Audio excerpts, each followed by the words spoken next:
Hello parents, I want to do a follow-up to the video I did previously. Some questions have come in asking what form of denial that can be used for disciplining our children. I want to emphasize that on no account should a parent use a denial that will affect the child emotionally, physically, or psychologically. Any form of denial that is used to discipline the child should impart correction on the thing that the child did not do well. So I have listed some of the recommended or acceptable as disciplinary measures. First of them is that we should not deny the child of any basic need of life, like food, like water, like sleep, rest. We should make sure that we don't use it as a form of discipline for the child. Sending the child, that's the next one, sending the child out of the house because the child did something wrong is not acceptable. You can expose the child to both health danger and emotional danger and even physical danger. Often we have to reassure the child that I am disciplining you so that you become a responsible citizen, you become a good child, so that when you grow up, you can handle any situation, you can handle your own family. So we need to reassure them of love, affection, and attention they need. We can use anything that pertains to the education of the child to discipline the child. You can't say, because you misbehaved in school, therefore, you will not go to school for 1 week. That one is a negative form, because what the school teaches within 1 week, how will that child get it? So is anything pertaining to the education of the child should not be used for discipline. A child cannot be disciplined by denying him or her medical attention. Any form of medical attention, irrespective of what the child did. For example, if an adolescent child comes home drunk, you should attend to that child and bring the child back to consciousness. If the child needs to go to hospital, should be sent to hospital. When that child is back to consciousness, then you can talk to him or her.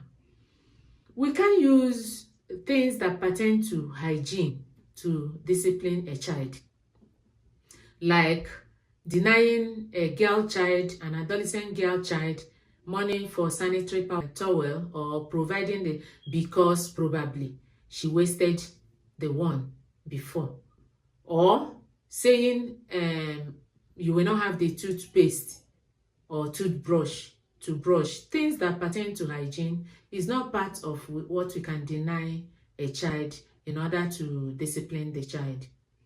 And finally, there should be no public humiliation. Even if the child misbehaved in public, just take the child to a private place where you can be one-on-one and talk it over with the child. Ask some questions and then give some advice. Then, there are some suggested effective disciplinary strategies. So first of all, you have to make the child to feel the consequence of what he or she has done. Like if a small child purposely poured water or any fluid on the floor, the child should clean it up as much as she can, depending on the age. You can finish up. Ensure that the punishment is corrective in nature. It should be correcting the wrong that was done. It's not out of anger or out of your self-ego that you punish. You are punishing, or you are disciplining the child to correct the wrong that the child has done. If, for instance, a child is so noisy, running around, probably you're on phone or you have visitors in the house, and this child is shouting and running, or bring the child, sit the child down where you are. And even if the child starts crying, let the child know that the cry will not make you to release him. At a time, he will keep quiet or she will keep quiet. And because that child seems to be an active child, will not like to do anything that will make you cage her around you. So that can help to teach them how to have self-control and how to not to be very noisy and loud. The main one is denial of privileges. For instance, you gave a responsibility to a child, and that child neglects that your instruction using his or her screen. You go out, finish what you are doing outside, and come back, and the child is still on the screen. Then you should take that screen and keep it for a while, maybe for some hours, or for a whole day, or for a whole week, and making sure he or she doesn't use her siblings' own. Punishment you gave at the first instance, the child didn't feel it, you have to intensify it. If you remove this screen, that child should not have that screen. You can withdraw it for a longer time. You have to know how to make sure that the disciplinary measure is achieved. Give positive reward. Sometimes give, if a child, for instance, prepares for school early, encourage that child by saying, oh, you did so well today. You prepared early for school. So keep it up. So that the child will know you noticed, and then tries to do better and better every time. We parents have to be disciplined ourselves. We are talking of how to discipline our child. You can't, for instance, as I gave instance of an adolescent who got drunk, you can't be getting drunk every day and then you are expecting your children not to follow suit. So we have to discipline ourselves first and then demand it from our children. Let no pressure make you relent in the rules of the family. No matter how these children, especially when they are adolescents, they will pressure you that if you don't have the stamina, you relent. And at the end of everything, you have lost the battle.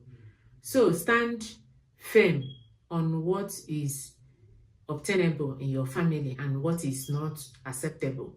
If, for instance, the rule is that everybody must finish homework before using your screen, it has to be kept no matter the pressure they give you, no matter the excuse they give you. Then finally, make sure you update yourself in this task of parenting. Many a time we neglect it, we just do whatever comes to our mind. It is a very important area because what you sow in it is what you will reap. There will be a time you will not be strong enough to run around them. At that time, if you have cultured them well, you will not have much job. They will know what to do and they will want to make you happy. So let us always be prayerful about these things. Let us avail ourselves of all opportunities to learn. This video and other ones posted before now, they are educating us on parenting. Nobody knows it all, but when we read these things, read books, listen, then we will know more and we can ask questions. We can comment in the comment column. So if we work hard, God will bless all our efforts. Please don't forget to subscribe, comment, like, and share. Thank you.